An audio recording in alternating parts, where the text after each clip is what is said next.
Mathematical expressions are useful in many contexts. They are useful inside computer programs, for example, to describe a computation, and they are also useful, as we will see, to do machine learning.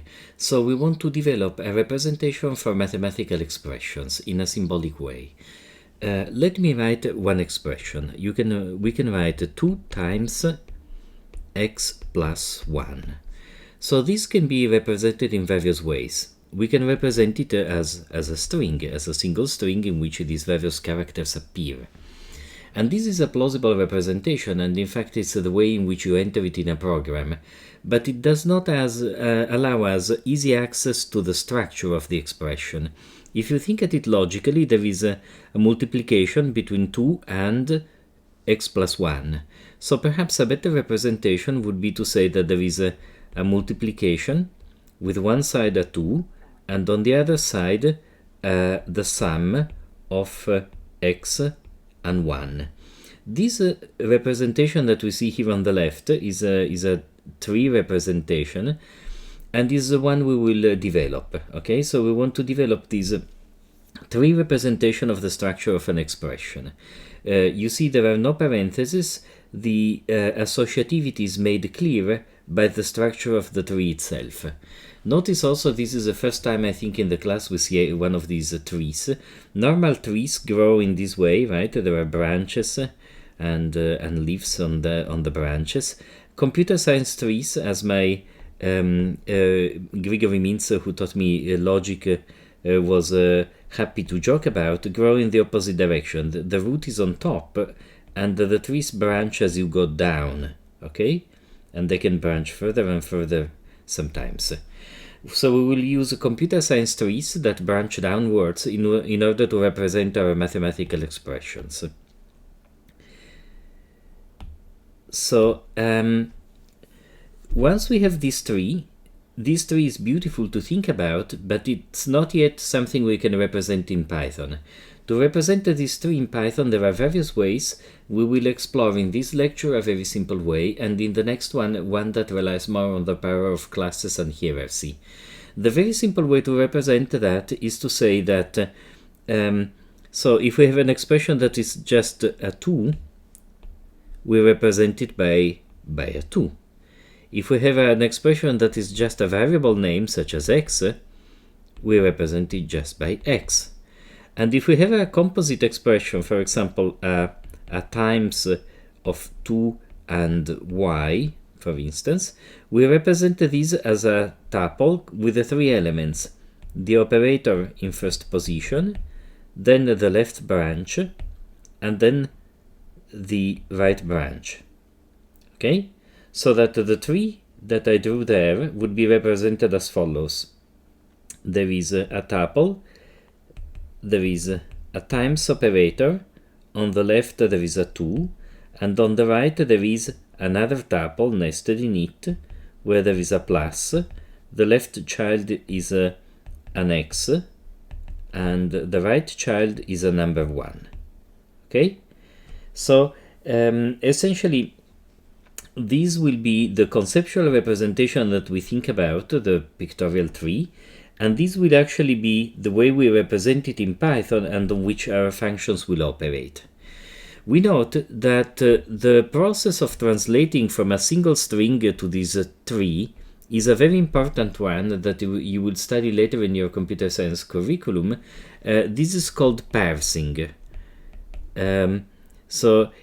Parsing is about, parsing for mathematical expressions at least, is about taking the textual representation of an expression and extracting its structure, respecting all the precedence rules between operators, parentheses, and so on, and producing essentially what is called the parse tree of the expression. Okay? We will instead work directly on parse trees represented in this way via nested tuples. So suppose we have an expression such as this expression. In this particular one there are no variables appearing. What can we do with such an expression? Well, one of the simplest things is to evaluate it, to compute its value. So let me define a Python function to compute the value of an expression in which no variables appear. I can write a def of compute of an expression E. Okay, and so there are two cases, obviously. One case is for a compound expression, and the other case is just for a terminal leaf that is a single number, right? The structure of this expression is a times, then there is a 2, then there is a plus, then there is a 3, and then there is a 4. And so these are the leaves, 2, 3, and 4, and these are the compound expressions. So we have inside the compute function a case analysis according to whether we are dealing with a leaf or whether with a compound expression. And to write it, we can say, for example, if is instance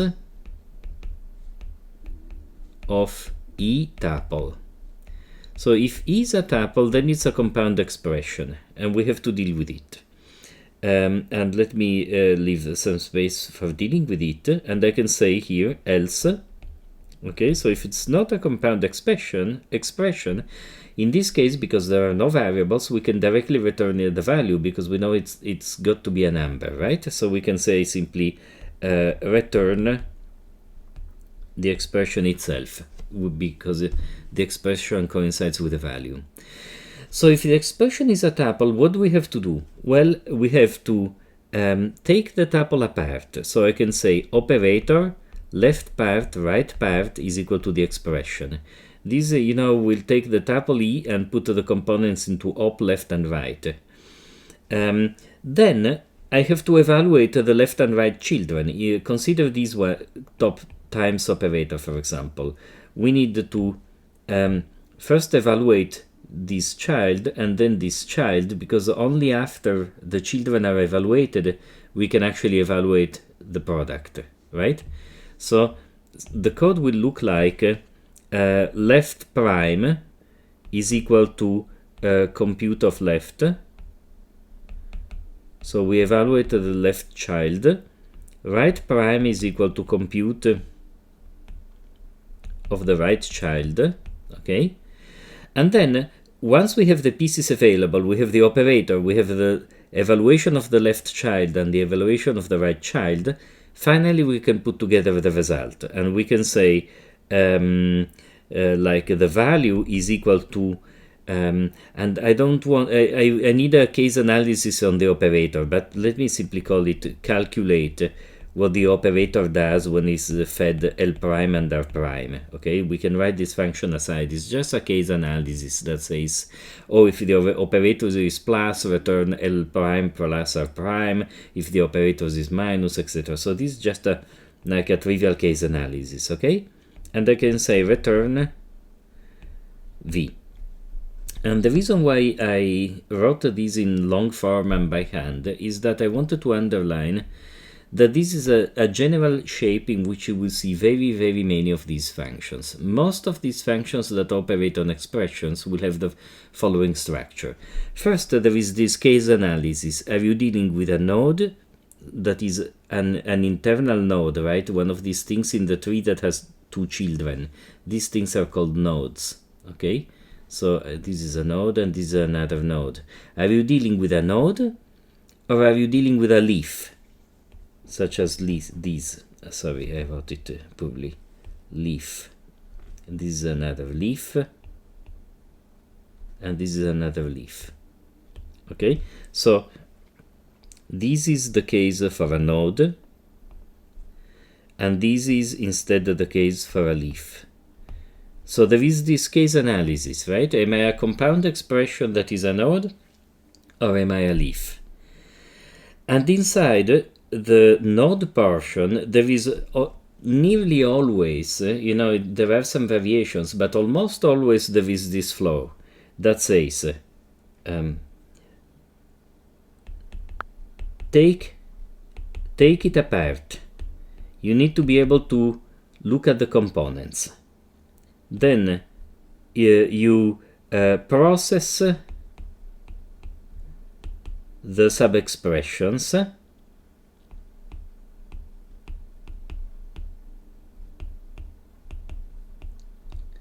And when that is done, you put together the result. Okay, so the blue part, what we do in the particular case to do the computation can vary according, do you want to compute the function, or do you want to compute the symbolic derivative, which is something we will do later, or do you want to do this, or do you want to do that? So the blue part changes according to the application you are dealing with. But the green part, that is the general approach, is very often the same according to this pattern. You have the case analysis between nodes and leaves, and leaves are typically simple to process, and for nodes, you always, 1, take it apart, 2, process the sub-expressions, and 3, put the result together. These are the 3 steps, okay? And so we will see in this class in various sources. And so let us look at various of these sources, how they are actually done in the code. So these are the sources done in the code. Here is an expression, E, just as I told you before, okay, represented already via a tuple. Okay, and here I define an illegal operator exception, just if I want to raise it if you try to build expressions with funny operators I don't know about. Here is the boring function calc which I used, which is simply this case analysis. Calc is not a recursive function, it just takes an operator and a left and a right operand, and it combines the left and right operand according to the operator. So it essentially is just a case analysis. If it's a plus, do the sum, if it's a minus, do the minus, and so on and so forth. Very boring, okay? But necessary to keep tidy the real code. And so this is the real code. This is a compute function we wrote on paper. You see, to compute an expression, there is this case analysis according to whether we have internal node or leaf. And if we have a leaf, we just return the expression itself. And if we have an internal node, that is if my expression is a tuple, I take the tuple apart, I compute what I call del prime and r prime, I call them ll and rr, okay? And I compute the result via the help of the calculation. So always the 3 steps. Take it apart, evaluate the children, and return. And notice that this is obviously a recursive function. So recursion, we saw it in some earlier lectures on problems such as a factorial, where the use of recursion in fact is quite artificial, and also the maximum common divisor, where recursion is necessary, but the algorithm is somewhat non-obvious. In computer science, perhaps the most obvious use of recursion is when you need to process data structures that are themselves defined in a recursive way, such as these trees. These trees are recursive because of the following. If you were to define a tree, how would you do it? So a tree is equal to either a number, or this vertical sign I'm using it to say or is equal to a string, okay, which is representing a variable, okay. Or the other case is that a tree is an operator and a tree and a tree, right? The 2 trees here being for the left and right sub-expressions. So you see that if you were to define what a tree is, you would use a recursive definition in which the tree appears on the both sides of the equal. This is one way to see why the tree is recursive. And another way to see it is that, well, a tree, what is it? Well, it's a node that can either be a terminal node because it's a number or a string, or else it's a tree that has 2 children.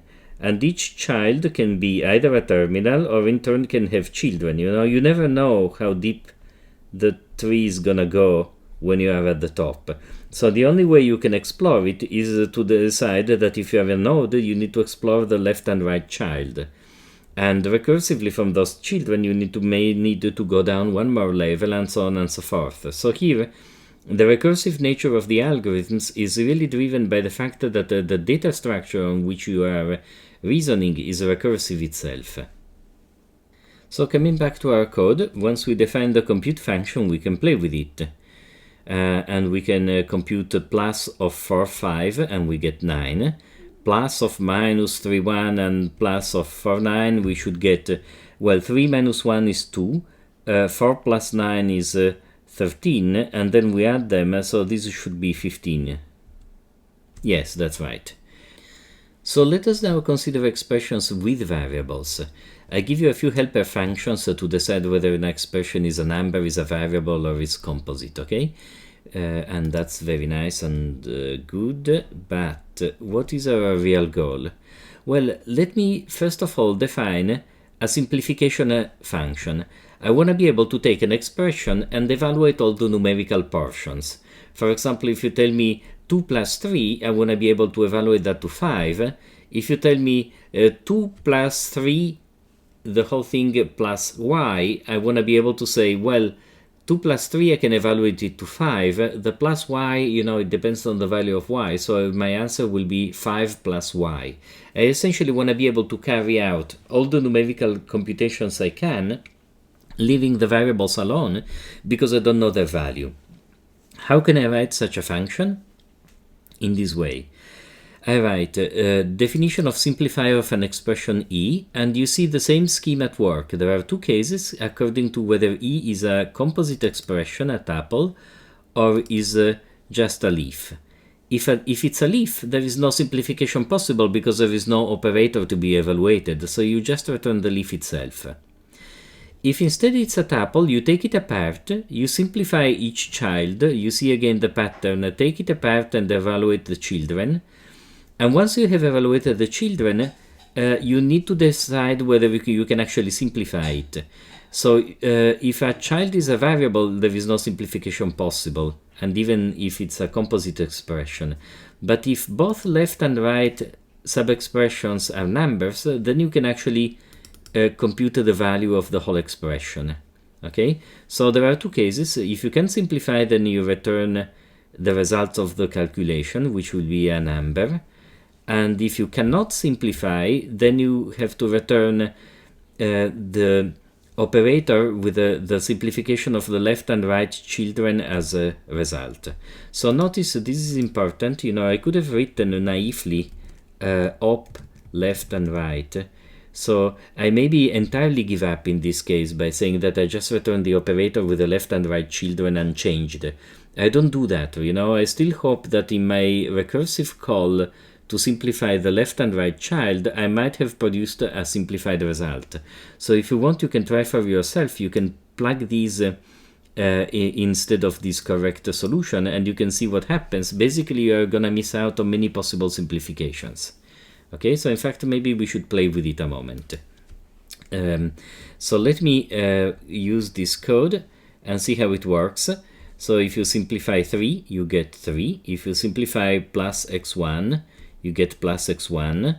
Let me use here a more interesting example. Okay, I may want to say the expression is equal to, so there is a plus, and on one side there is an x, and on the other side there is an expression that is built out of a minus, and there is a 6 and a 3. Okay, so if this is my expression, if I say simplify of the expression, what will I get? Well, this will simplify 6 minus 3 into 3, and then it will not be able to simplify the sum, so you will get plus 6, 3. And that's exactly what happens. Notice that if I used the more naive definition here, okay, so if I use this as my definition, when I try to simplify this, it would not work, because at the top level it would realize that it cannot simplify the top sum, and then it would entirely give up. So let's see it in play, you see? So you would be missing on the simplification of the child. So that's why you need to do it this way. That's a possible error. But you see again that the structure of the solution is repeated. There are the two cases for node and leaf, and then for a node you do the following. You take apart, you apply the procedure to the children, and then somehow you put together the result of the children into the result of the parent, which, you know, is not always immediate, but very often it's also not incredibly hard. Certainly not in this case. Okay, so this is our definition. So if we have an expression in which there are variables, we cannot compute it down to a number, except, of course, if we specify values for the variables. We can do that via what we call a variable valuation. A variable valuation is simply a dictionary that maps each variable or some of the variables to values. Okay? So this I call a variable valuation. And if you have these, you can actually try to evaluate an expression even if it contains variables. The idea is that simply if you find a variable in the variable valuation, you will be able to replace the variable by the value specified by the valuation. Okay? So if we have this variable valuation, we should be able to compute down to a number expressions in which the only variable are in x and y. And so this is a very interesting function to write. It's actually not very hard. It's a variation on our compute function. It will be a compute function that can take an optional variable valuation as an additional argument, and if specified, when it encounters variables, it will look up in the valuation what is their value, okay? And this is kind of fun to write, actually, and so I'll let it to you to write. So the code is here, and we can play with it. We can have our expression e, in which there is a variable x, and we can print both its computation without any variable valuation, and the computation if we do specify a variable valuation. And we can see that if we don't specify a variable valuation, yes, we can simplify the -32 into a 1 here, but we can't really do much else. But if we specify the variable valuation for x, so if x is equal to 6, actually we can carry out the whole computation and get the answer 14. Okay? Now let's consider something that is a lot of fun. Expression equality. When are two expressions equal? Well, I mean, one case is this, in which two expressions actually are identical. And this, of course, is the easy case to handle, right? So two expressions are actually completely identical. Well, this is an easy case, but another case is one in which you have a plus x1, and here you have perhaps a transformed form, right? You can have a plus of 1x. Using commutativity, you know that these two are equal, but they don't actually look exactly the same. Another case is in which you have a plus x1, and here you have something else. So for example, you have a plus of minus of 3,2, and here we have x. And here, you know, the reasoning to declare these two equal is a little bit more involved, because you would need to pre-compute and simplify the expressions and then use commutativity. And in general, it can get pretty heavy, right? Because you can have, for example, things like minus x x here and 0 here, and you need to prove that they're equal. You know, in general, you may need to be able to reason on commutativity, associativity, relations about plus, minus. It can get quite complicated. Actually, there are theorem provers devoted to trying to show that the two expressions are equal. And so it's a complicated problem in general to solve. And here we are going to take a crazy shortcut that's a lot of fun. So the idea is the following. We are going to build we have built, in fact, our expressions out of these operators: plus, minus, plus, yes, times, and divide. And then we have floating point numbers, and we have variables. So assume that out of these ingredients I build two expressions, E1 and E2. And assume that I plot them. Okay, so I make a plot like you do in school, right, in which you want to show the graph of the function. Because these two expressions contain, for simplicity, just one variable x, as in the above example. So I can plot x and then the values of E1 and E2. And imagine, in fact, let me do it slightly prettier. Let me use the color green for E2 so we know what we are talking about, okay? So imagine that I plot E1 and E1 will look like something like this. Here it has an asymptote, and then it does this. And assume that I have E2, okay? One case is the one in which E2 is very different. For example, E2 could have an asymptote over here, and then maybe another one over here, and this could be the shape of E2.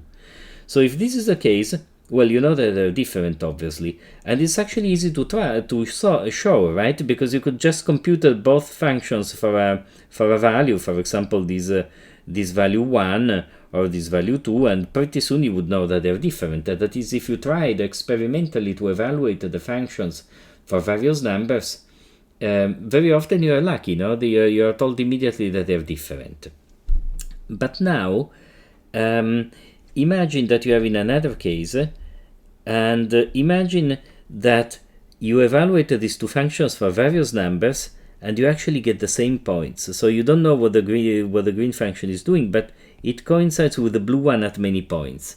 Is it possible that it is a different function, yet it shares so many points? The answer is it's possible, but extremely unlikely.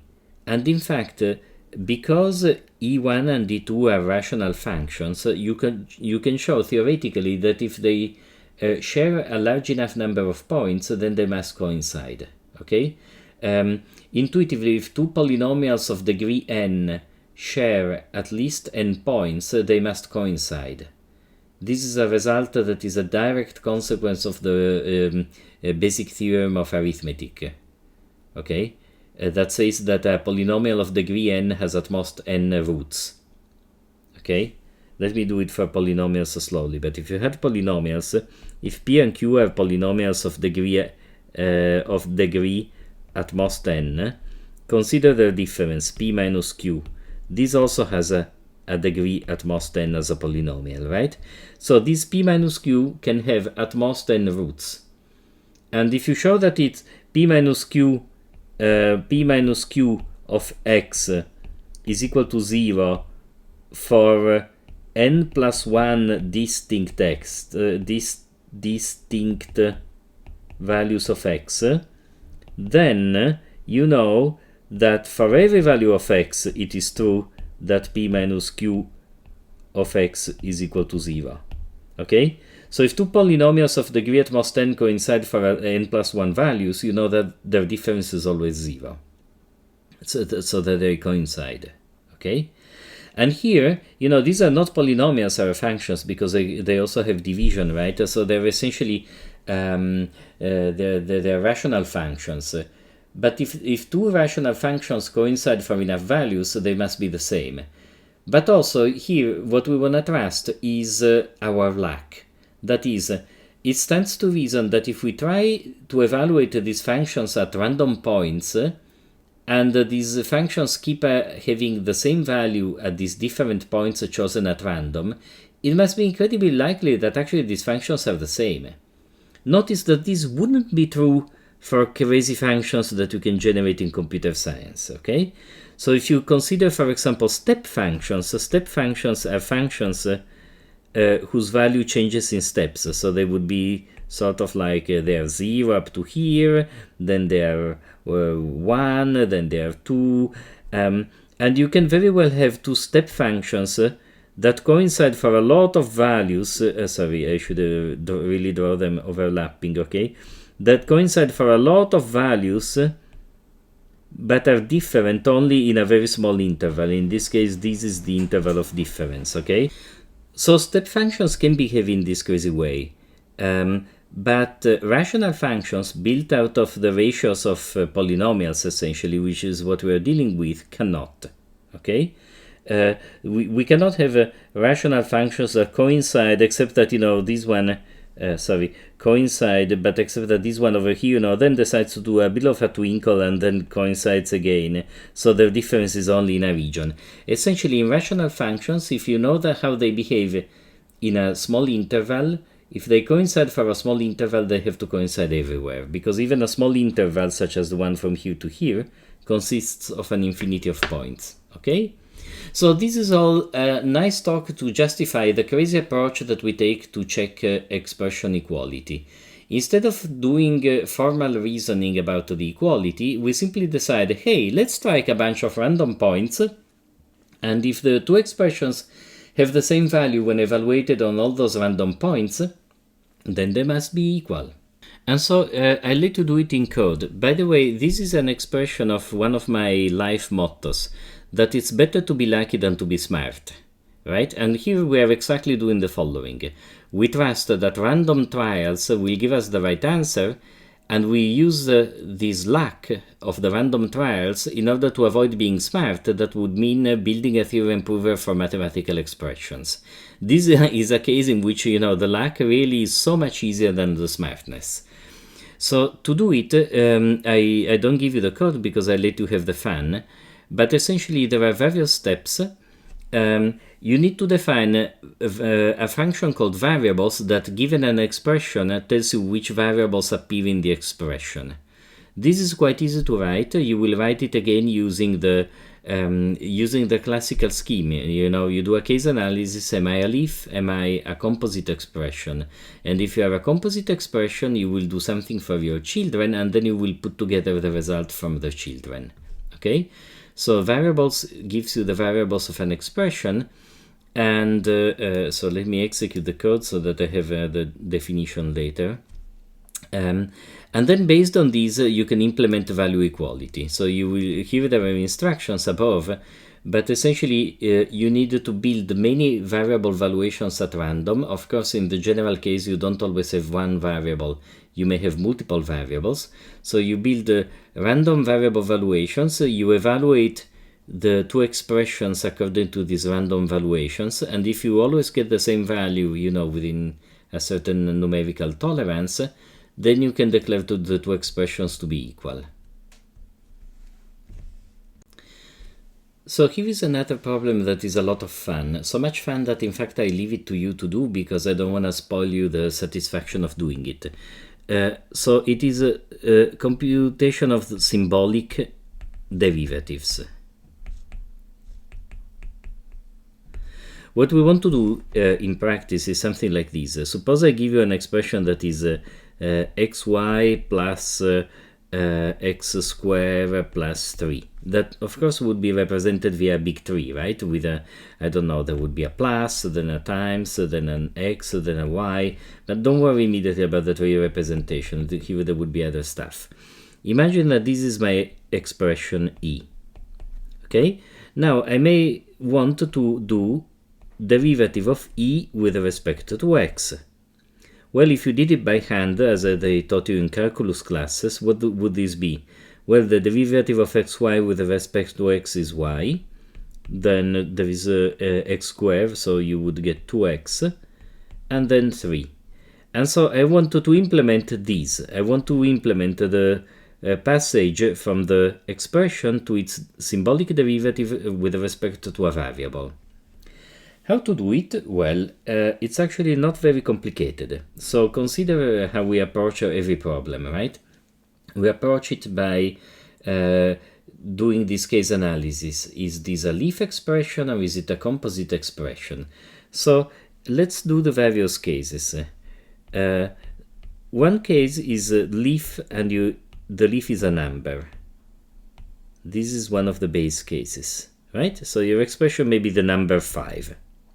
For instance, this is it. And then I tell you, hey, please take the symbolic derivative according to x of 5. What is it? Well, that's 0. Okay, so if you try to derivate a number with respect to a variable, the result is always 0. So this is an easy case. Let me consider another leaf case. Leaf, the leaf can be a variable. Okay? My variable can be x, or maybe my variable can be a y. Okay, so if I take the partial derivative of x with respect to x, what do I get? Well, the answer is 1. The derivative of x with respect to x is 1. If you give me a y, and y, is a variable that is different from x, okay? Sorry. what do I get as answer? I get 0. Okay, so the leaf case for variables is also easy. You get 1 if it's the same variable involved, and you get 0 if it's a different variable. So the leaf cases are easy. That's, almost always the case. Let's now look at the composite cases. The composite cases depend on the operators, but imagine that I have a plus, and here I have two sub-expressions that I write as f and g. Okay? These are the two, well, maybe I can just call them left and right. It will be easier, more homogeneous. I have a left expression and a right expression. And now you tell me, oh, you want the derivative with respect to x. Remember the general scheme in which these functions go. I first process the children, and then I put together the results of the children into a result for the whole expression. So imagine that I have already computed the left over the x via recursion and the right over the x. Imagine this is already computed. What is that my answer? What is the derivative of the sum of left plus right? Well, you know it, If I tell you to do left plus right and derivate with respect to x, you know from calculus that this is the left over the x plus the right over the x. And so what you do is this. Once you have the two results for the two children, you simply combine them with a plus, and this will be your result. Other operators work in the same way. Of course, minus works just in the same way. Let me show you how product works, okay? So if your expression is the product of left and right, okay, then again you need to compute the derivative of the children via a recursive call, the left the x and the right over the x. Okay? Now, how are you going to compute them? You know from calculus that the derivative with respect to x of the product left times right is left times the right over the x plus right over the left over the x, right? This is from calculus, really.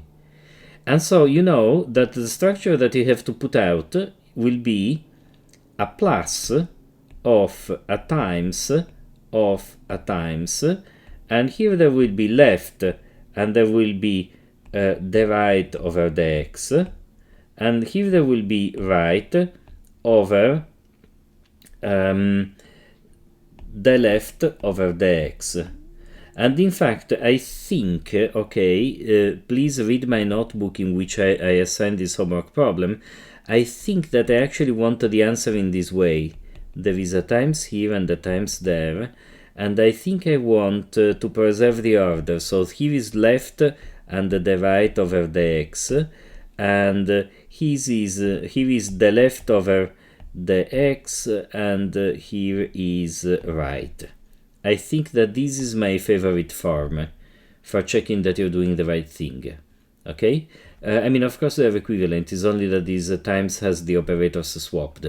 But so you see that the symbolic derivative of a multiplication is not too hard to do and follows the general pattern. Once you know that you have a composite node with a times, and you have two children, the left and the right child, you follow the usual process. You compute the two symbolic derivatives of the two children using recursion, and then you put together the results, in which the result will be a bigger tree in which there is a mix of both the original children and of the results you have computed via recursion.